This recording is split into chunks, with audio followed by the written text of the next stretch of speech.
Takulandirani ku AMTV Malawi kuchimake kwa nkhani zenizeni. Ngati nkhani imeneyo kuno kulibe, dziwani kuti nkhani imeneyo ndi yabodza.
Let us pray.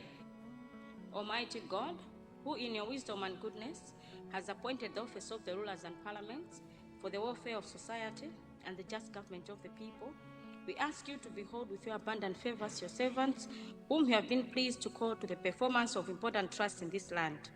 Let your blessings descend upon us here assembled, and grant that we may treat and consider all matters that shall come under deliberation in so just and faithful a manner as to promote your honor and glory, and to advance the peace, prosperity, and welfare of this country and of those whose interests you have committed to our charge. Amen.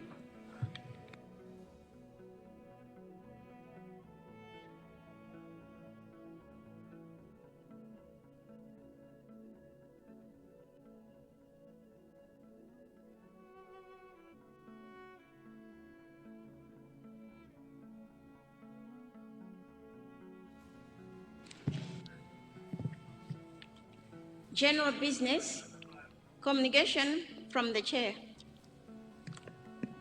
Good afternoon, honorable members, and welcome back. I wish to welcome you all back to the plenary session after a 2-week suspension, during which cluster committees were scrutinizing the budget estimates as presented by the Honorable Minister of Finance and Economic Affairs on Friday, 28th February 2025.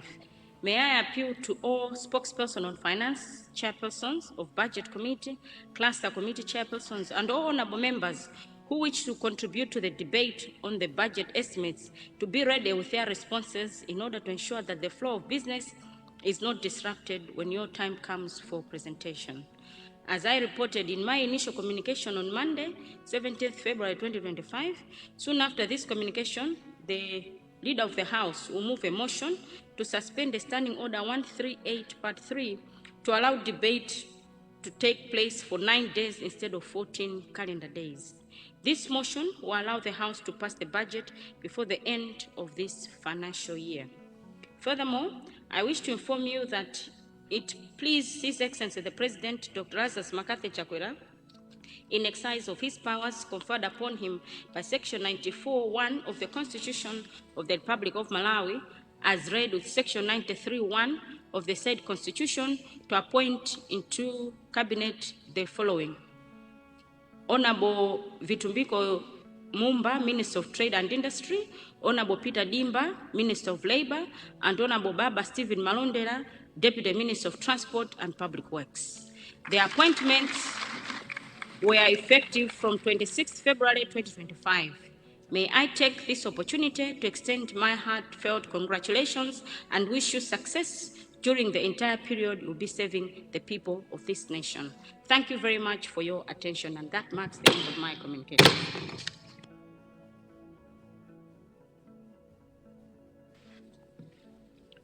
General business, item 2B, motion to waive Standing Order 138, subsection 3. Honorable Leader of the House. Good afternoon, Right Honorable Speaker, and good afternoon, honorable members. Madam Speaker, I rise this afternoon to move that, considering that understanding order 138 subsection 3, debate on the budget estimate is supposed to last for a period of not less than 14 calendar days.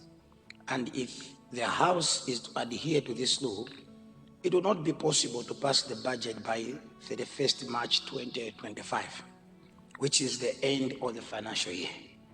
I beg to move that Standing Order 138 subsection 3 be waived in order to allow debate on the budget estimates to last for 9 days. I beg to move. Thank you, Honorable Leader. Honorable members, I now put the motion as presented by the Honorable Leader of the House. Those of that opinion say aye. Those of the contrary view say no. The ayes have it and the motion is carried.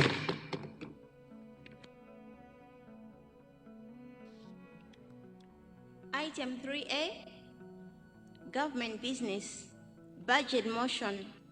Responses guided by Standing Order 191, subsection D. We'll now go to the spokesperson on finance from opposition. It's your time to give your response. Yes, Honorable Member for Cholo Central, are you the one presenting? Yes, you have the floor.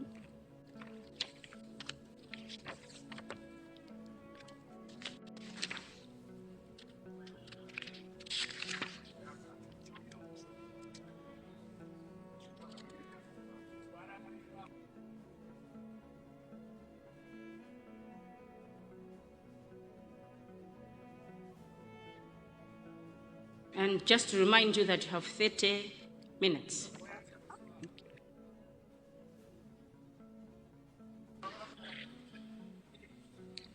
Thank you very much, Madam Speaker, and through you, allow me to thank the Democratic Progressive Party with our President, Professor Arthur Peter Mutharika, for entrusting me with the responsibility to this year's budget as presented in this House by Honorable Simplex Chichola Banda, Minister of Finance, on the 28th of March 2025.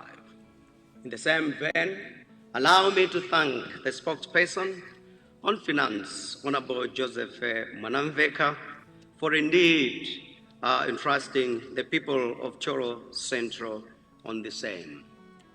Madam Speaker, I come here to bury Caesar and not to praise him. This, Madam Speaker, were words of Mark Antony in a play by the Shakespeare. Truly, the 2025-2026 budget is full of fiction and drama. I therefore come here to bury the Malawi Congress Party and its unrealistic budget. I come here to bury the Malawi Congress Party because it has put Malawians in serious economic crisis. This is the last session of Parliament, and very soon, on 16th September, Malawians will be voting to bury the MCP and choose the next president. People will vote to replace the clueless government with a better DPP government. Malawians feel cheated by the Malawi Congress Party. The people are angry, Madam Speaker. The masses are protesting. Malawi Congress Party has passed the budget since the 2020. Surely there is no second chance for the Malawi Congress Party. Madam Speaker, since the 2020, the DPP has been providing constructive advices on how to manage the economy.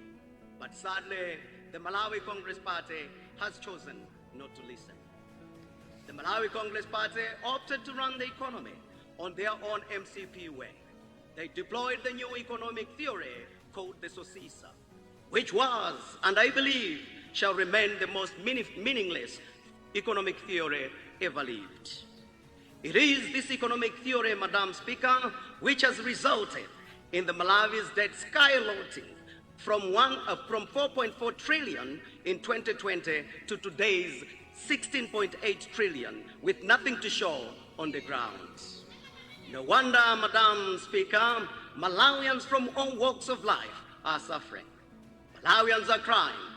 Indeed, people are regretting to have voted the Malawi Congress Party into government. Madam Speaker, it is for this reason that my budget response on behalf of the Democratic Progressive Party will also speak to the people's sufferings and the businesses that are shutting down. But let me also assure Malawians that soon in September, your sufferings will be over, as Professor Arthur Peter Mutharika is coming back with a proven leadership. The Democratic Progressive Party is coming back with better budgets to safeguard the economy. Broken promises and economic lies. Madam Speaker, the 2025-2026 budget has an economic context of the Malawi Congress Party broken promises and lies. Malawians were told by the MCP government that the economy would improve within 2 years. The people now are very well aware that it was a lie. Instead, the economy has worsened than where it was in 2020. Malawi has become chaotic and indeed in a very bad economic state. Fellow Malawians, Malawi Congress Party promised to reduce poverty. Now I ask you, fellow Malawians, has poverty reduced in the country? And the answer is no. 5 years since 2020, your poverty has worsened. The World Bank says that the poverty has increased as 71% of the population is living in extreme poverty. This is because the MCP is clueless and they have been sleeping on the job. Fellow Malawians, the Malawi Congress Party promised you that they will reduce the prices of fuel from 750 per litre that was then in 2020 to 500 kwacha. Today, fuel is selling at 2,730 per litre, which is 3 times the price DPP led in 2020. Does this in any way around symbolizes improved economy? No. Madam Speaker, the fuel crisis disruptions, it disrupted the government and the business operations.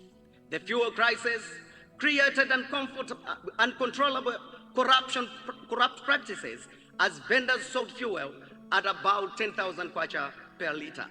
This is why we are saying the MCP must pack up and go, because they do not care about the sufferings of Malawians. They also promised to bring in 2,000 megawatts of electricity in 2025. We are in 2025 now, still far away from the targets. Road shedding and electricity power cuts are daily experienced, particularly in Lilongwe. For record purposes, the 19.1 megawatts Tedzani, the 21 megawatts Sengeret are the DPP projects, including the Likoma solar system. In 2020, Madam Speaker, they promised they would create 1 million jobs. The youth, as everyone else can see, are struggling to get jobs, while thousands have lost their jobs. Instead of creating 1 million jobs, Madam Speaker, the MCP government has created job losses. Sadly, 800,000 jobs were lost by December 2024 as a result of close down of many companies, which includes but not limited to ADMAC, reduction of workers, PTC, and commodity exchange. Now, youth and fellow Malawians, is this what you promised? Fellow Malawians, MCP promised that you will buy a bag of fertilizer for 4,995. In their own terms, they knew where the fertilizers were manufactured, and that it is the manufacturers that assured them of the price 4,950. Clearly today, we can all conclude that the Malawi Congress Party lied, because a bag of maize today is selling at 140,000 kwacha a bag. Sadly, MCP has also been abusing money by paying billions of kwachas of AIP money in butcheries, pharmacies, and in some instances, not even getting fertilizer to come as planned. By the way, a farmer in Lilongwe did wonder whether we indeed have the Minister of Agriculture in this country. He wondered how, if we indeed we had the Minister of Agriculture, he would oversee distribution of fertilizer way out of its application period. Unfortunately, it has been the case almost the whole 5 years. Fellow Malawians, you should still demand answers from the government as to where the promised refund by the Attorney General to bring back the German AIP money, which they stole through the Bakata Food Limited from the UK is. Madam Speaker, the 2025 budget talks about progress in mega farms. Unfortunately, Madam Speaker, most of the farms that we have are small ones that can surely bring not the much needed harvest as we were promised. In tourism, Madam Speaker, we demand answers from the Malawi Congress Party to boost tourism with the promise of boosting tourism in the 2025-2026 budget. They promised to establish new Lake Malawi tourist cities in Karonga, Salima, and indeed in Mangochi. These districts are now full of roads with potholes. And where are the promised cities? Another failed promise is that of school fees. It is such a shame. The Malawi Congress Party promised that no student will fail to finish school due to lack of school fees. Today, we've got a lot of students being sent back from school because of the same thing, regardless of the increase in the loan fund within the loans board. They even promised to open the Mberwa University and enroll 500 students by August 2025. MCP has not delivered until today. Fellow Malawians, you have been promised lies in terms of rehabilitation of roads for the past 5 years since 2020. MCP has lied to you that you do construct and rehabilitate some roads which have become impassable, and others have developed potholes as we speak. Yet these roads that are crucial to the improvement of the economy of this country are in a bad state.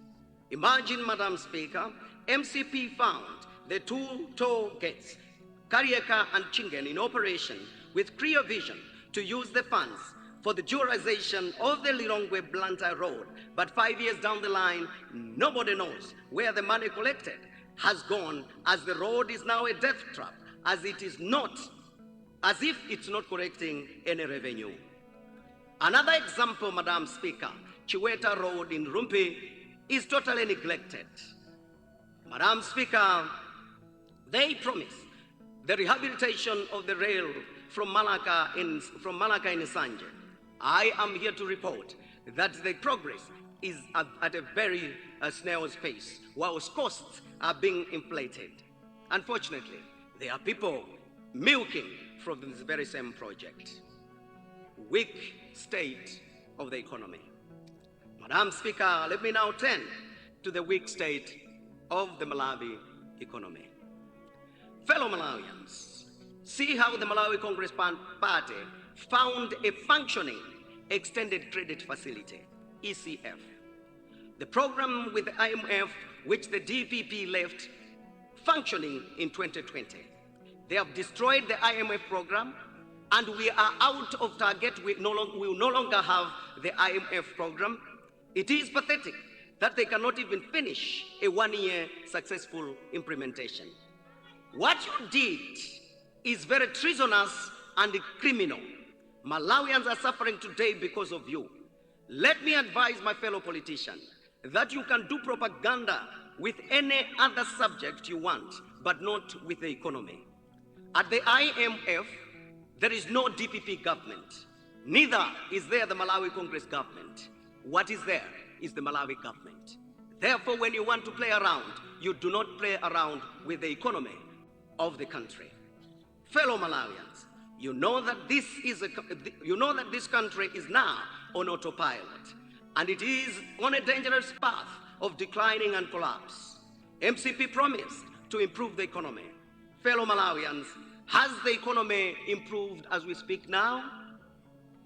The economy has since jet back in their hands. The growth rate was 5.7% during the DPP administration in 2020. Sadly, growth rate under the Malawi Congress Party has been 4.6 in 2021, 0.9 in 2022, 1.5 in 2023, and 1.8 in 2024. Fellow Malawians, is this what you expected? Just imagine another 5 years for once with the Malawi Congress Party. Another 5 years. Surely these people will kill us. Fellow Malawians, inflation is killing this economy. For the past 5 years, the Malawi Congress Party has managed to kill the economy with inflation over 35% and food inflation over 44%. APM managed inflation effectively, well such that the DPP administration left the inflation rate at the single digit of 6.8% in 2020. Madam Speaker, sadly, prices are rising every day, and this is why the Malawi Congress Party must go. Fellow Malawians, the nation budgets are also failing because the Malawi Congress Party is borrowing money from commercial banks at a very high interest rates. The Malawi Congress Party increased interest rates through the Reserve Bank of Malawi, which has hiked the policy rate to 26%. Madam Speaker, sadly, MCP is practicing political corruption from creating business opportunities for the few elites and enriching people who have connections within the party. Economic and budget comparison, DPP versus the MCP administration. Fellow Malawians, you will recall that when the DPP was governing, the able leadership of Professor Arthur Peter Mutharika created conditions for economic progress. Sadly, since 2020, Malawi Congress Party and the Tonse have mercilessly destroyed and plundered the economy. Madam Speaker, Malawi was better under the APM. Fellow Malawians, you know very well that the cost of living was manageable under the DPP administration. Sadly, you are now daily experiencing a sharp rise in cost of living under the MCP.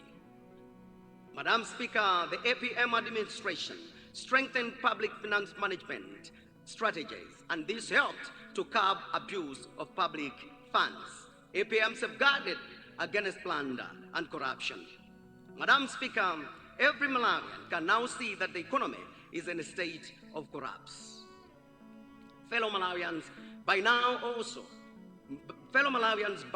also know that the MCP administration has failed to manage prices which are rising every day, whilst people's income are losing purchasing power by day. Salaries continues to lose value, and civil servants can no longer afford to pay necessities. Fellow Malawians, as you can see, you can no longer afford to pay basic needs such as food, house rentals, transport fares, payment of school fees of your children, and all that accompanies it.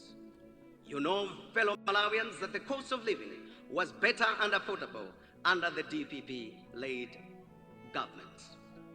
Madam Speaker, I wish to remind fellow Malawians that the prices of maize was only 8,000 kwacha per bag in June 2020 when the DPP left office. The APM administration made sure that the maize prices are available at affordable prices throughout the year. The DPP had maize available in admark markets. Sadly, a bag of maize today is trading at 100,000 kwacha. Madam Speaker, let me now turn to specific performance by sector. Fellow Malawians, the health sector financing is experiencing serious challenges. Despite the establishment of pharmaceutical companies to manufacture generic drugs and other health equipment, no drugs are available in hospitals. When you go to hospitals, they will tell you that you go and buy drugs on your own. But I wish to ensure you that APM is coming back. APM is a proven leader, and the DPP will sort out the mess. Madam Speaker, the 2025-2026 budget is silent on the increased funding to community technical colleges. To the students, let me say that the MCP has abandoned you. The technical colleges have been abandoned. Malawi Congress Party has no interest in the technical and vocation training for the youth. APM established the community technical colleges to create jobs. The DPP will stop this mismanagement of the colleges in September when APM gets back into government. Madam Speaker, in terms of governance sectors, you must be very worried because the MCP budgets continue to allocate inadequate funds to the ACB, the Physical Police, Ombudsman, and Financial Intelligence Authority. This is a deliberate move to weaken the anti-corruption drive. As we drive towards elections, Madam Speaker, we need proper funding and the operations of the Peace Commission, which is established to safeguard the peace we have in this country. Sadly, Madam Speaker, what was to be an independent body for the good of Mother Malawi is now being run as a program under a department in the peace and unity. It has no vote, and they have to be at the mercy of the PS for funding. And we expect them to go out and mitigate and manage peace in this country. What a joke. If the MCP government does not value peace, just go and abolish the Peace Commission as it is there on paper, but will not deliver anything at all. Be assured, fellow Malawians, that come 16th September, the DPP shall establish and properly constitute the Independent Peace Commission and will fund it in full. Fellow Malawians, MCP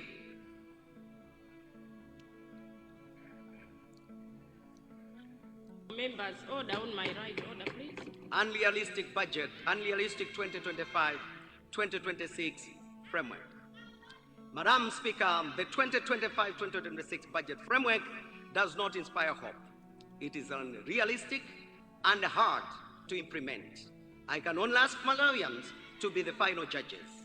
Madam Speaker, the Honorable Minister of Finance and Economic Planning has presented a rather too exorbitant budget of 8.5 trillion.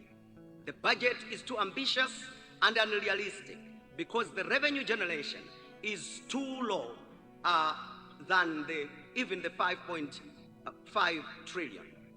Fellow Malawians, you can see for yourself that this budget is a lie. The budget has a deficit of 2.7 trillion. Where will the money to fill the deficit come from? Again, borrowing is the only answer. Malawians, you must be worried because MCP is ready to put more debt burden on your shoulders and a yoke of debt around the neck of your children. Fellow Malawians, the 2025-26 budget is unrealistic due to its continuance over-reliance on donor support at a time global dynamics points to a heavy deduction on foreign aid. The budget is counting on the 1.4 trillion of donor grants. Recently, USAID announced closure. Unfortunately, we are yet to be addressed on how the government intends to manage job losses due to the cuts, with about 5,000 Malawians being affected. How they intend to fund the services that were being previously supported by the USAID. The UK government has to announce it will reduce budget spending where international development or foreign aid will experience cuts. Malawians, you must expect more economic troubles. And what kind of government is this that has got the guts to increase budget expenditure at a time when revenue is failing? Malawians, forget about the 2063, Malawi 2063. The structure of the 2025-2026 budget has little to offer in the implementation of the Malawi 2063 agenda. Good examples, Madam, of the indiscipline. The budget allocation to the State House, for example, the Office of the President and Cabinet has increased its allocation at the expense of development needs. Malawians, you can see that the State House budget has increased to an allocation of 67.3 billion. This is worrisome, especially in an election year where the State House activities can be disguised as political campaign purposes. The trend puts a question on austerity measures that are preached by the OPC, yet the presidency cannot walk the talk. Fellow Malawians, remember that the large budgetary increase of the State House does not support the developmental aspiration of the Malawi 2063. Similarly, OPC budget allocation has increased from 17 billion in 2022-2023 to 54.3 billion in the current budget of the 2025-2026. The Office of the Vice President has been allocated 8.1 billion. Fellow Malawians, you can also observe that the combined allocation of the state residencies, the presidency, national intelligence, and OPC is over 150 billion. Sadly, this does not compare well with the small allocations made to sectors that have potential to create economic transformation as espoused under the Malawi 2063 agenda. Madam Speaker, with the general elections fast approaching, on the 16th September, elections campaign spending will likely to force the 2025-2026 budget to experience fiscal stress. Clearly, the MCP is planning to engage into more borrowing to finance these governance obligations. Sadly, the minister has announced revenue measures that are not convincing. Malawi Revenue Authority will struggle to meet its target of the 4.3 trillion. This is because of slow business activities due to lack of forex, electricity load shedding, and general economic environment. The future DPP ready to roll away the stone. Madam Speaker, let me remind Malawians of the words of the Catholic bishop in their recent pastoral letter. The bishop asked a question: who will roll away the stone for us? Fellow Malawians, the DPP is ready to roll the stone. Malawians who remove MCP. This is the time for the people to rise and show Malawians the exit door. The budget since 2020 have delivered nothing but lies. Madam Speaker, fellow Malawians, since 2020, MCP have delivered nothing but poverty. I urge Malawians and fellow Malawians to say enough is enough and call upon MCP to stop the political persecution inflicted on the masses.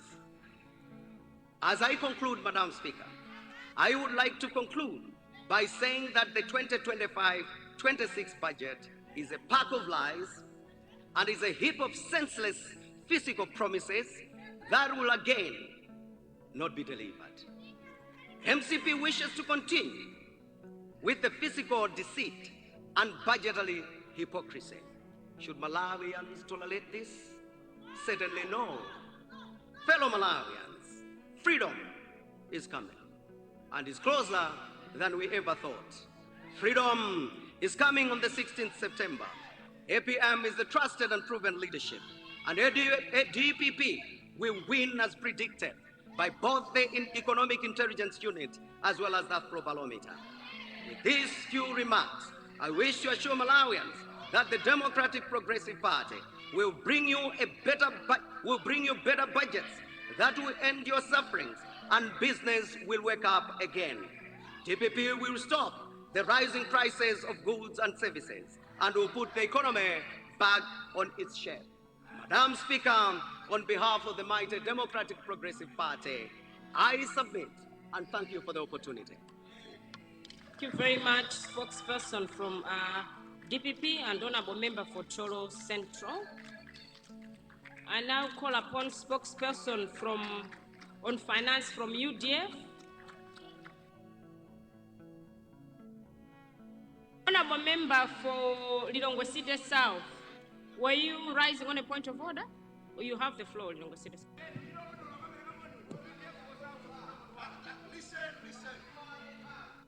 Thank you, Madam Speaker, for recognizing the people of Lilongwe City Southeast to stand on a point of order. Madam Speaker, as a duly elected member of Lilongwe City Southeast, I would want to find out from you if it is in order for the spokesperson who has resumed his seat, claiming to say that Malawians want DPP back. Madam Speaker, I'm coming from a constituency where we have Chipasura Road.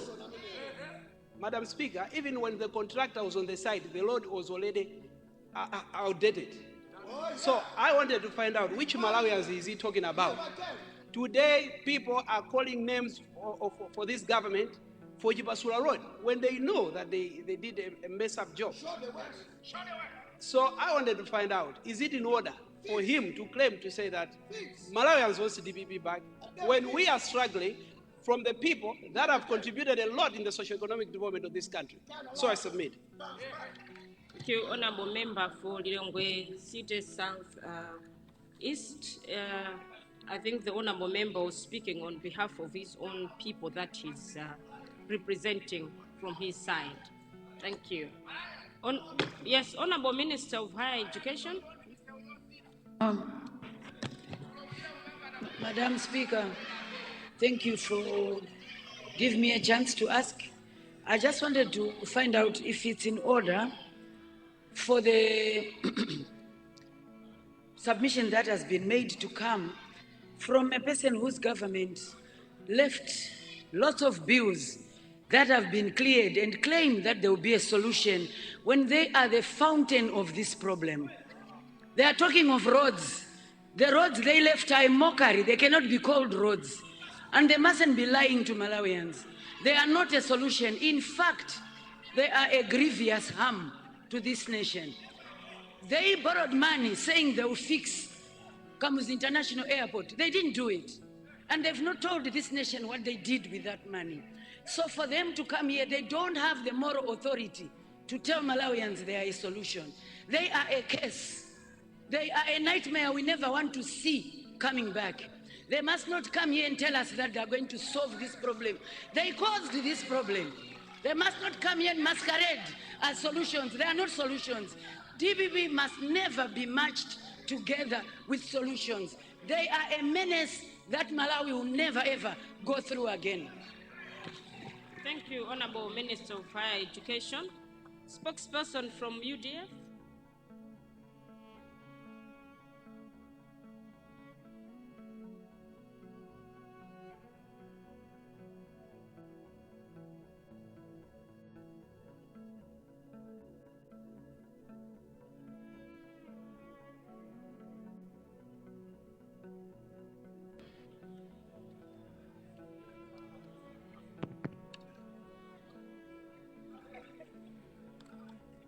Thank you very much, Madam Speaker, for granting me and the United Democratic Front the opportunity to respond to the 2025-2026 financial year budget statement delivered in this August House by the Minister of Finance and Economic Affairs, Honorable Simplex Banda MP, on Friday, the 28th February 2025.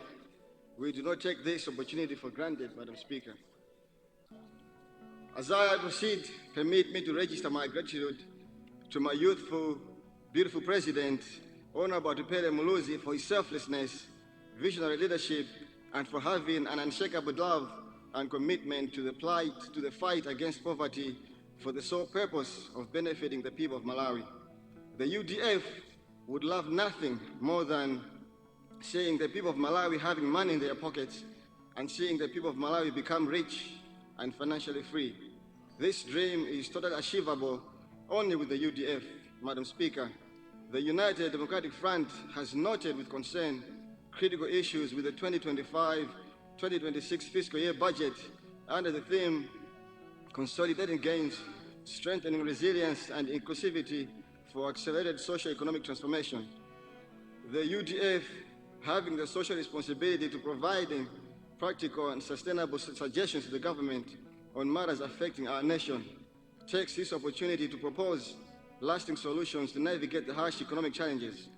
We have also taken note that the national budget has recurring wrong assumptions about the economic growth rates, year in, year out. This has also been acknowledged by the Honorable Minister in this budget statement. Madam Speaker, we are not convinced that the economic transformation characterized by a 3.2% growth rate will be attainable based on the following 10 key issues. Foreign exchange imbalances. We are concerned about the prolonged imbalance of foreign exchange reserves due to the low capacity to export high-value goods and services.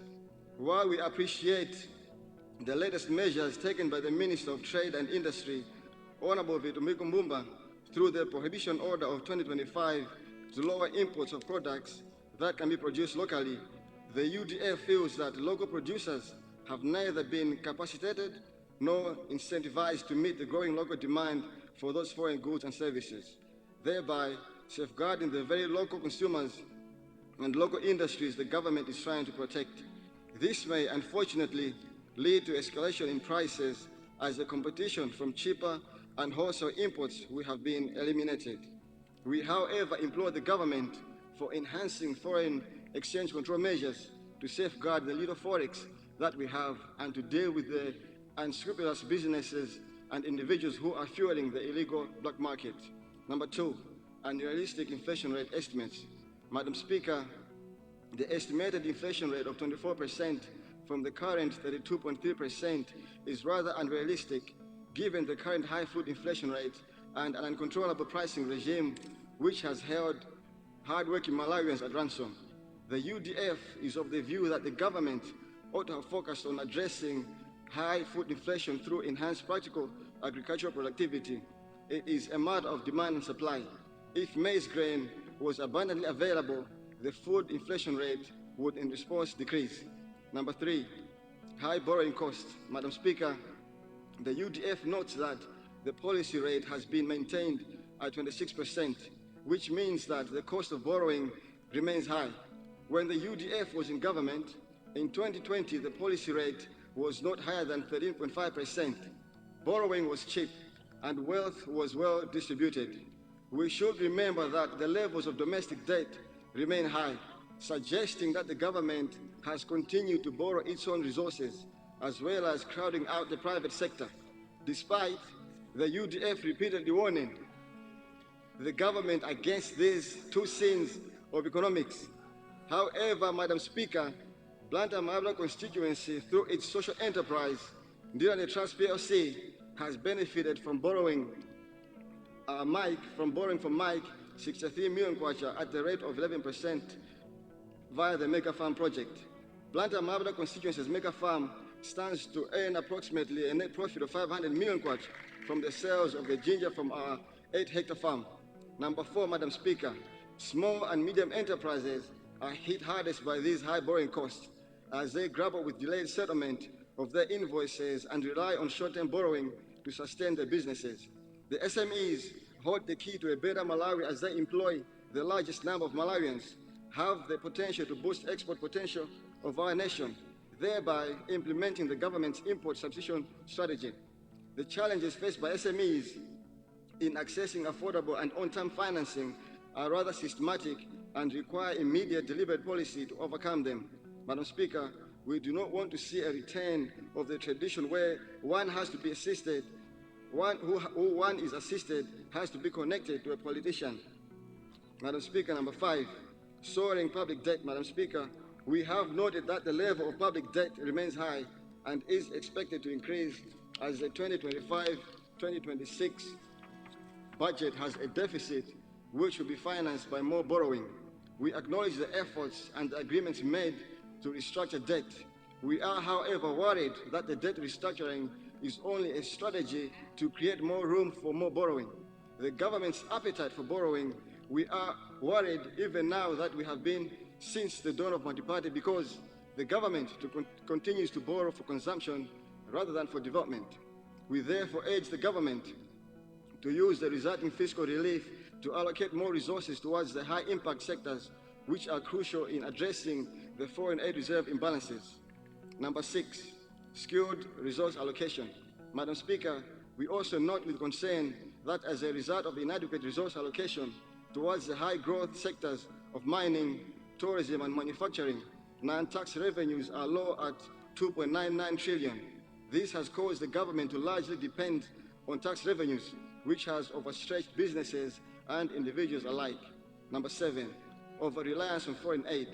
Madam Speaker, we are also concerned about the over-reliance on foreign aid to finance our development expenditure. We are aware of the shift in policy by major donors, which puts our budget in jeopardy. This very assumption of continued support from such donors renders our whole budget unattainable. What was the point of going independent in 1964 if we are going to continue to rely on our donors instead of developing mechanisms to finance the development of our sovereign state through a surplus budget? Number 8, private sector support. Madam Speaker, the government must adopt new and effective tax reliefs and tax breaks for new businesses to promote productivity in priority sectors for exports. A thriving private sector will drive the economy upwards to achieve some balance in trade and bring stability to the macroeconomic environment. The government needs to start promoting fractional ownership, where the government will fund public limited companies and allow indigenous Malawians to purchase shares in these companies via the Public-Private Partnership Commission. This is where indigenous Malawians with brilliant startup ideas meet with experienced administration of the government. Number 9, regulatory enforcement. Madam Speaker, regulating the mining and tourism sectors are key to transforming our economy. These sectors require systematic investment and regulation to realize their full potential.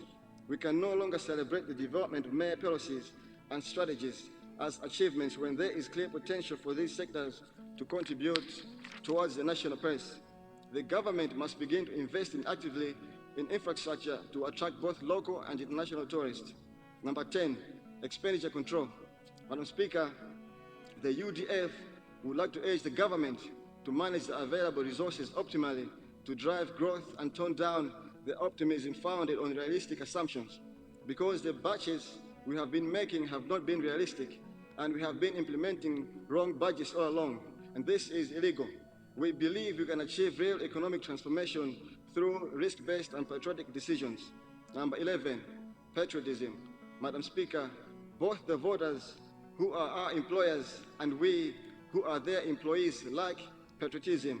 The UDF would like to urge the government to put Malawi first and observe caution in the implementation of this final budget, because when the UDF comes into government on the 16th September 2025, we are going to implement these strategies. Madam Speaker, in conclusion, the UDF is concerned about the economic status of our nation. Malawi's economy revival remains a significant challenge, but a challenge we in the UDF are ready to take on head-on, as we did through the HIPIC program we had obtained in the year 2000, which was implemented by the UDF government in the year 2006. This program, which saw the national debt being slashed from 3 trillion kwacha to a mere 800 billion kwacha. Madam Speaker, the UDF calls on the government to end the suffering of its citizens by taking bold steps to transform the economy. We realize that the nation is in deep suffering and needs concerted efforts from all of us regardless of our political affiliations. We in the UDF understand the plight of our citizens, and we will continue to offer support and suggestions because we put Malawi first and its beautiful people. It would not be a complete budget if the Constituency Development Fund was not considered. A 10% increment reflects the government's commitment to promoting the social welfare and respond to the needs of the people, as the UDF is entirely the brainchild of our voters. Once again, Madam Speaker, I thank you for granting the UDF an opportunity to respond to the 2025 budget statement and suggest solutions that face our nation. God bless the UDF and God bless Malawi. Thank you. Thank you very much, spokesperson from UDF. I now call upon the chairperson of the Budget Committee.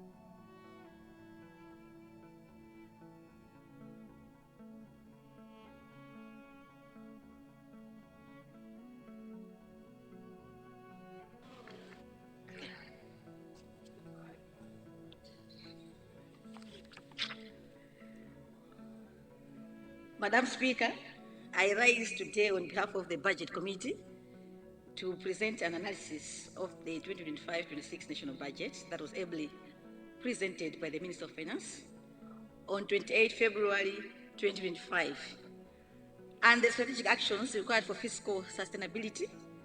Madam Speaker, our analysis has been thorough, reflecting deeply on both the economic challenges we face and the opportunities that lie ahead. Madam Speaker, firstly, I would like to express my sincere gratitude to all members of my committee for their dedication and commitment over the past 2 weeks. I also extend my appreciation, Madam Speaker, to you and the Parliament Secretariat for the invaluable support provided to the committee during the budget session. General economic developments. Madam Speaker, let me begin by acknowledging developments in the global economy and sub-Saharan Africa region. The global economy remains on a steady course with a forecast growth of 3.3% for 2025 and 2026. And sub-Saharan Africa is projected to accelerate its growth to 4.1% in 2025. Malawi's outlook remains a cause for serious reflection. Our national growth projection of 3.2% for 2025 falls significantly short of the 6% target and lags behind our regional peers. This modest pace reflects deep-seated structural challenges, a fragile economic environment burdened by high inflation, the detrimental effects of drought on agriculture, and persistent shortages of foreign currency. On the monetary side, Madam Speaker, we have witnessed persistent inflationary pressures. The inflation rate increased from 28.8% in 2023 to 32.3% in 2024, with a projected decline to 24.0% in 2025. Yet, this remains far from our target of below 10%, Madam Speaker.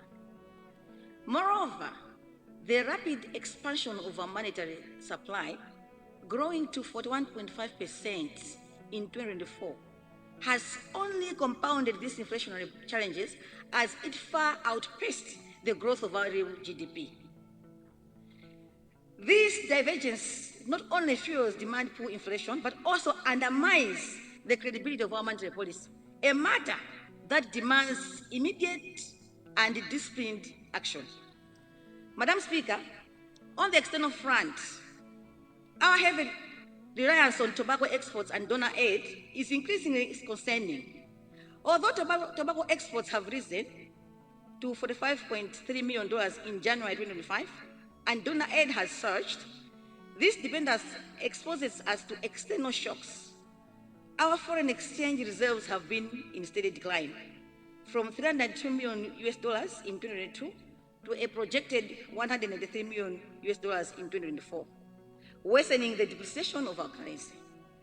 The official exchange rate, Madam Speaker, the alignments in 2022 and 2023 have failed to eliminate the parallel market, as persistent foreign exchange shortages continue to drive businesses towards unofficial channels where higher rates further fuel inflation. Madam Speaker, turning to fiscal matters, our fiscal policy remains at a critical juncture. The 2025-26 budget forecasts a deficit of 2.473 trillion Malawi, with the national debt now standing at 16.19 trillion Malawi as of September 2024.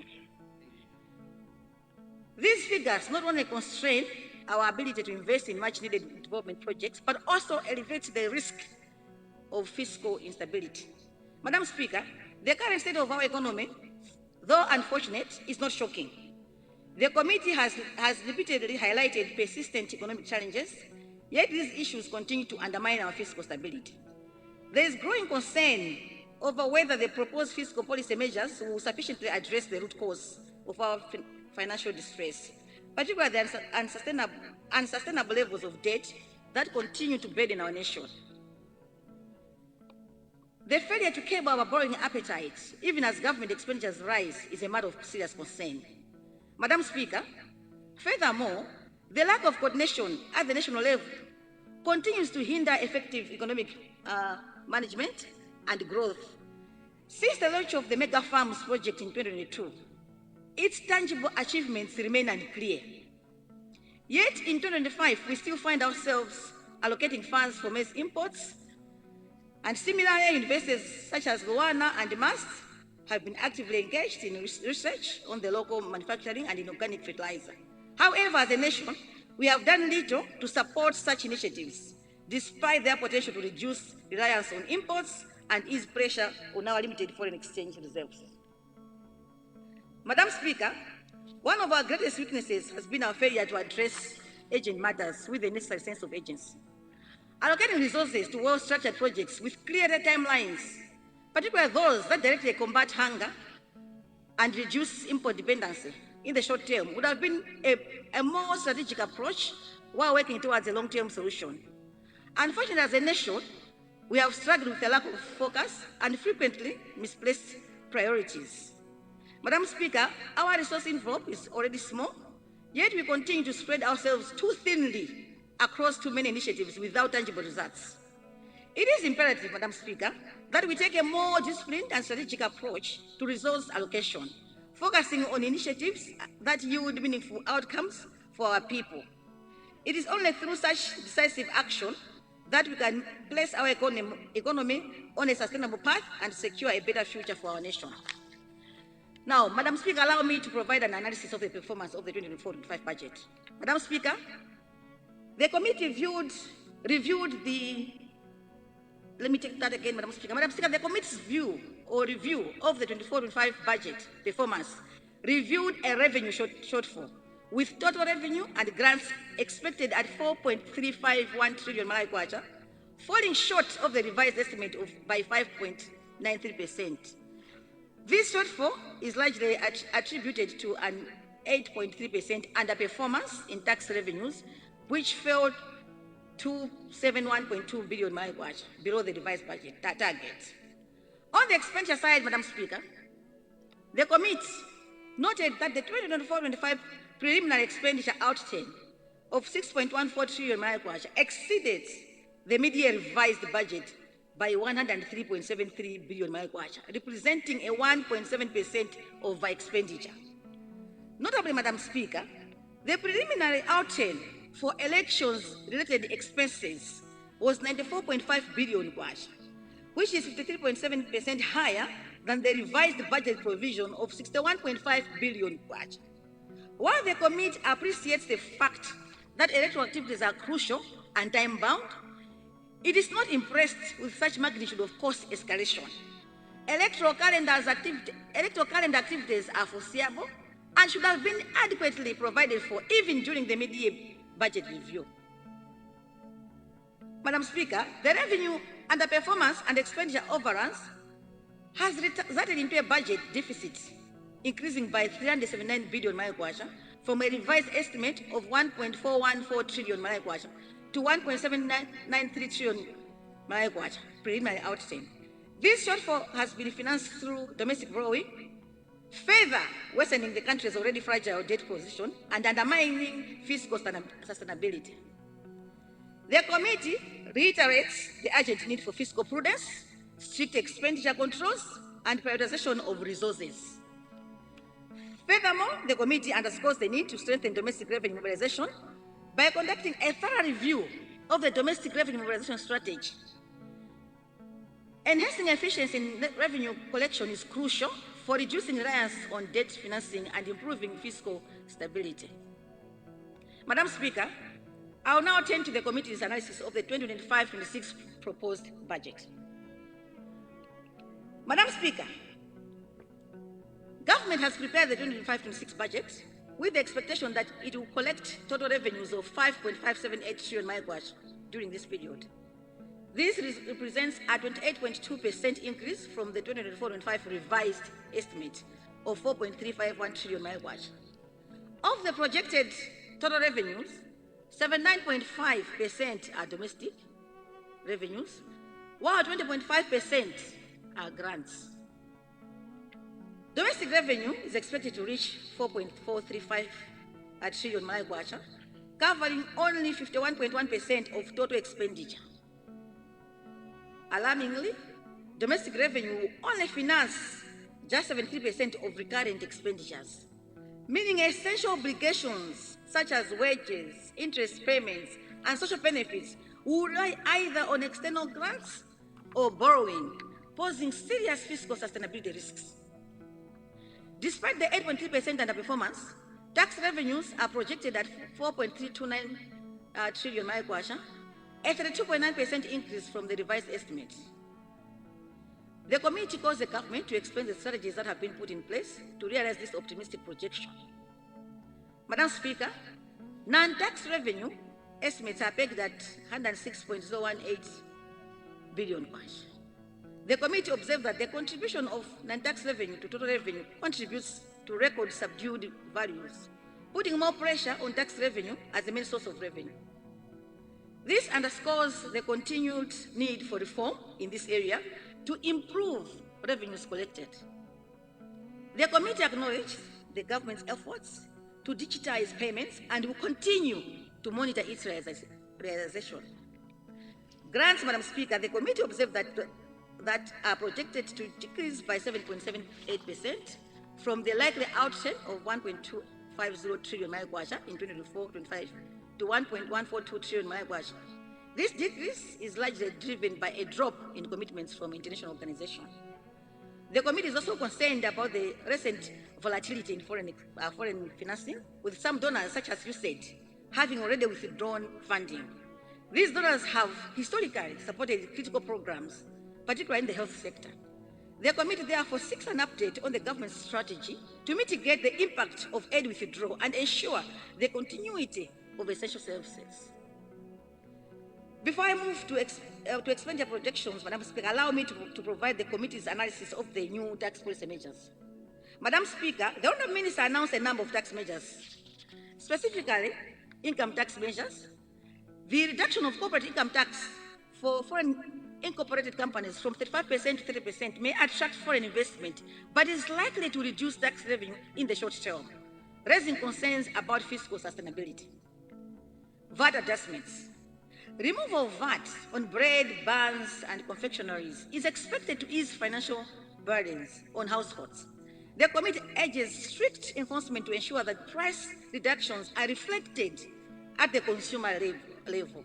The committee would like to recommend that the removal of VAT on bread be at 0 rating rather than exemption to enable the producers to claim the input VAT.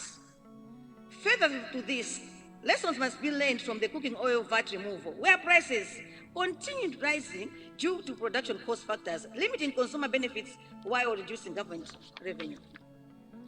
Regarding customs and excise tax measures, Madam Speaker, duty-free clearance of irrigation equipment is commended as a crucial intervention to improve agricultural productivity amid climate-related challenges, as this country is an agro-based economy. Reduced import duty on amusement park construction materials aligns with efforts to stimulate tourism investment under the ATM strategy. Elimination or reduction of excise tax on hybrid vehicles is expected to promote eco-friendly transport, but may increase forex pressure due to higher demand for vehicle imports. The committee urges close monitoring of its fiscal impact. Introduction of over a 25% import duty on motor vehicle engines is expected to generate additional revenue due to a rising trend of engine replacements.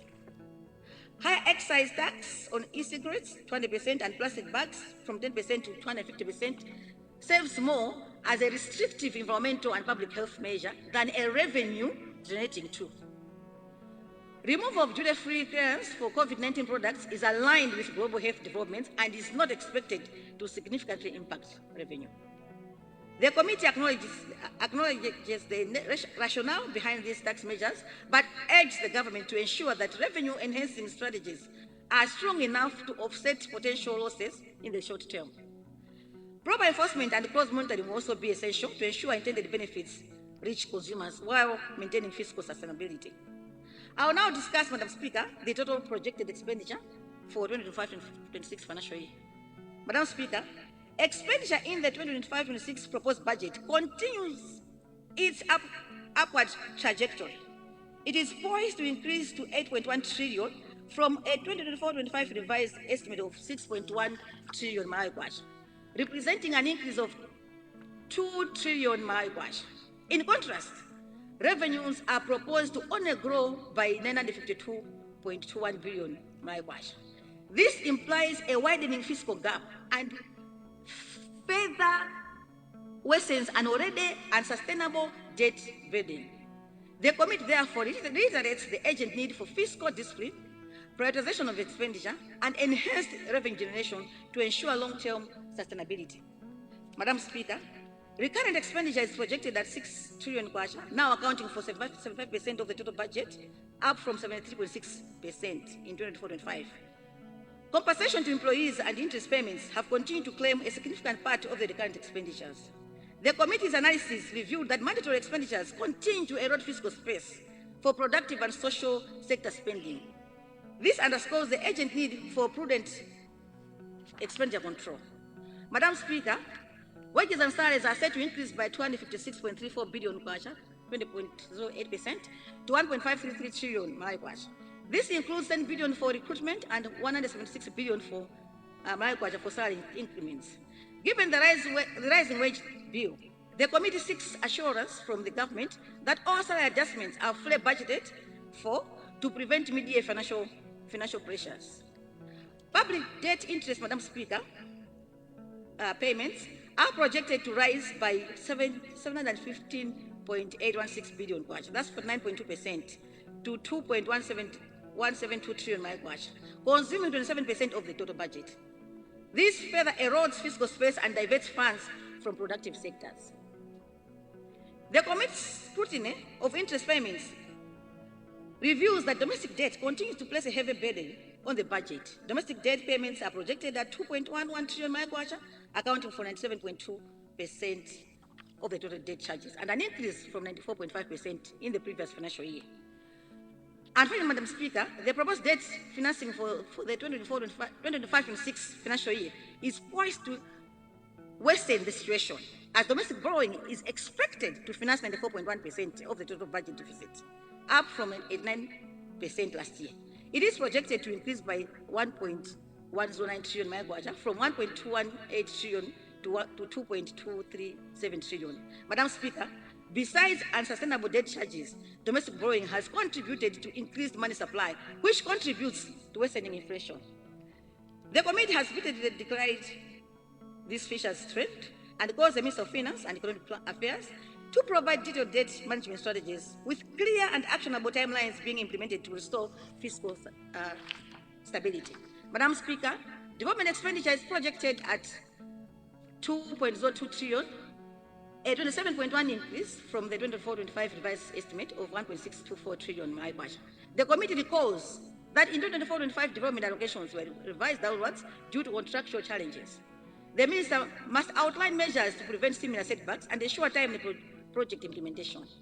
Madam Speaker, the fiscal deficit is projected to rise to 2.472 trillion kwacha in 2025-26, a 37% increase from the 2024-25 likely outturn of 1.792 trillion. Domestic borrowing will govern 94.1% of the deficit, while foreign borrowing will finance only 5.87%. The committee warns that excessive domestic borrowing will drive up interest payments, further straining public finances and economic stability.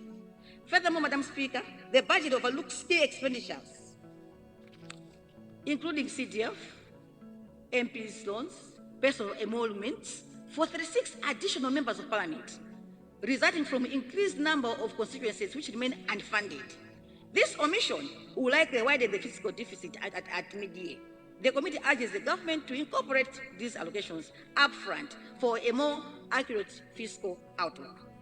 Madam Speaker, allow me to touch on selected sectors. In the tourism sector, Madam Speaker, the committee notes that government efforts have been made to launch campaigns in the UK, the US, Germany, and Netherlands to promote Malawi's tourist attractions. However, there was no indication of the costs associated with these campaigns. The committee wishes to be informed about the fiscal impact these campaigns have on the contribution of tourism revenue to Malawi. Madam Speaker, in the mining sector, the committee notes in the policy statement that the sector was allocated 14.2 billion, which the committee understands is intended for the establishment of the Malawi Mining Investment Company and the Mines and Minerals Regulatory Authority. The committee commends the government for signing agreements with foreign investors, yet it laments that insufficient efforts are made regarding artisan agreements, which are being neglected. The committee recommends that the government incentivize local artisans by providing competitive prices to prevent the externalization of minerals such as gold. Summary of key recommendations.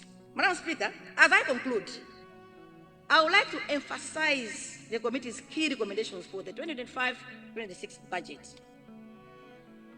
Number one, enhance revenue mobilization and fiscal discipline. The government should implement targeted revenue enhancing measures, including broadening the tax base, improving compliance, and addressing inefficiencies in tax collection. At the same time, expenditure growth must be controlled by prioritizing essential services and cutting non-productive spending to reduce fiscal impasses. Two, strengthen debt management and reduce domestic borrowing. Given that unsustainable rise in public debt, the government should limit domestic borrowing and instead explore concessional financing options.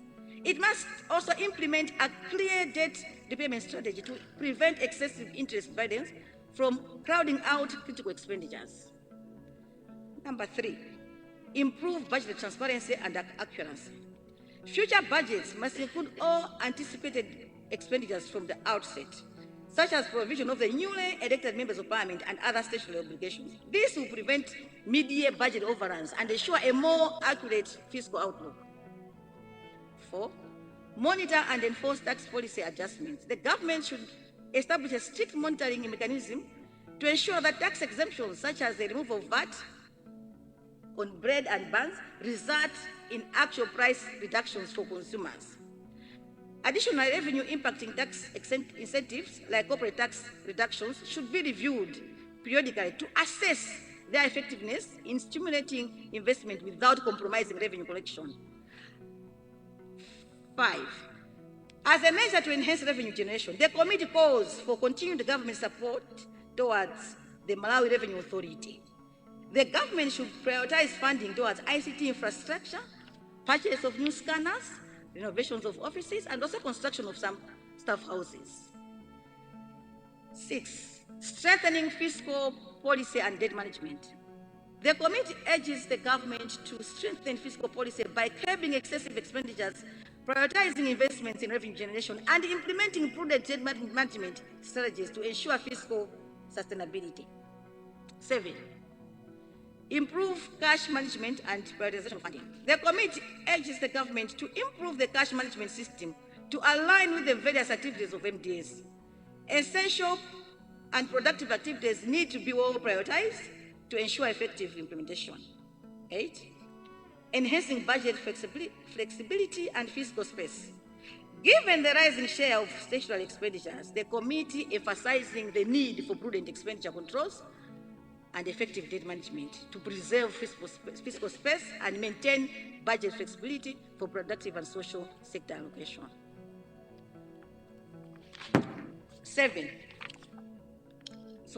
9, not 7, but 9. Addressing the rising public debt interest charges. Madam Speaker, the committee underscores the need for assertive debt management strategies to curb the rapid growth of interest payments and mitigate their long-term impact on fiscal space. The Minister of Finance and Economic Affairs is urged to provide detailed debt management strategies with clear and actionable timelines to restore fiscal stability. 10, mitigating the impact of aid volatility. The committee seeks an update on the government's strategy to address the volatility in foreign financing and mitigate the impact of donor withdrawals, particularly on critical programs such as those in the health sector. 11, Madam Speaker, strengthening agricultural resilience. The committee urges the government to prioritize investment in irrigation infrastructure to mitigate the impact of erratic rainfall and climate shocks. 12. Addressing the high cost of inputs. The committee urged the government to support local production of agricultural input, e.g. fertilizers and seeds, to reduce dependence on imports and foreign forex. It therefore requests an update on the fertilizer production company highlighted in MIP 1. 13. Attracting investment in mining and tourism sectors. The committee calls the government to outline specific investment strategies to boost investor confidence and unlock capital for mining and tourism development. Growth in the sector requires a stable and predictable macroeconomic and regulatory framework to attract long-term private and foreign direct investment. 14. Governance to enable service delivery.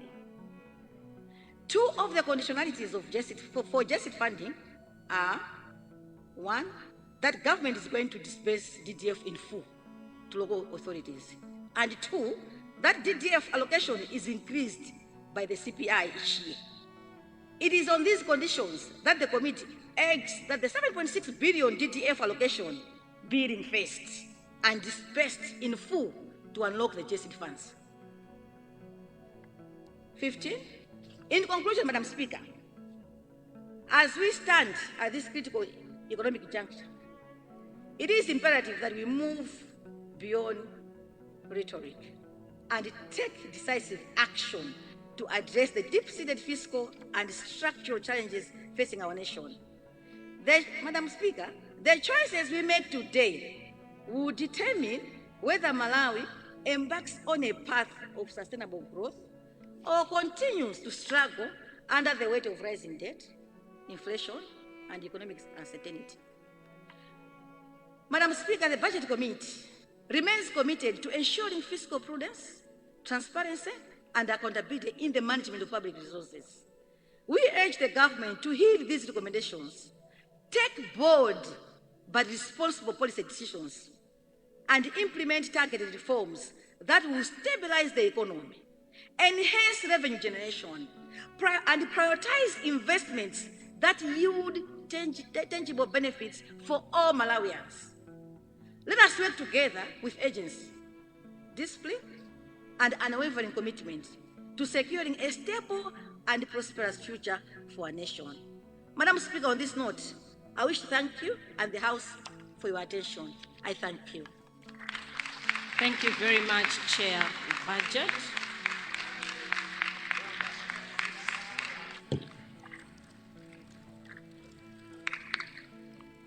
Honorable members, looking at the time, we're supposed to get chairpersons for clusters, but looking at the time,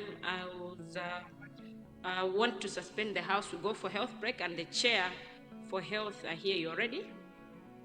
Yes, so we'll go straight to a cluster on the health, chaired by Honorable Member for Chilatulu West.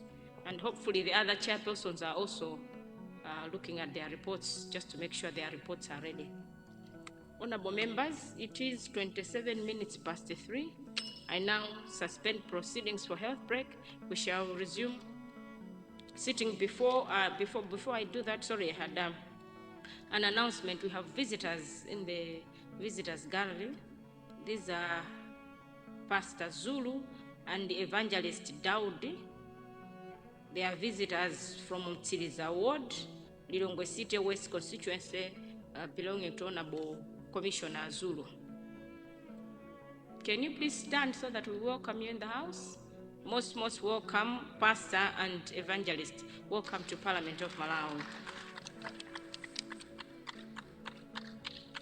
Honorable members, it is 28 minutes past 3. I now suspend proceedings for health break. We shall resume sitting at 4 o'clock. House suspended. Osaiwala kupanga subscribe ku channel ya AMTV Malawi.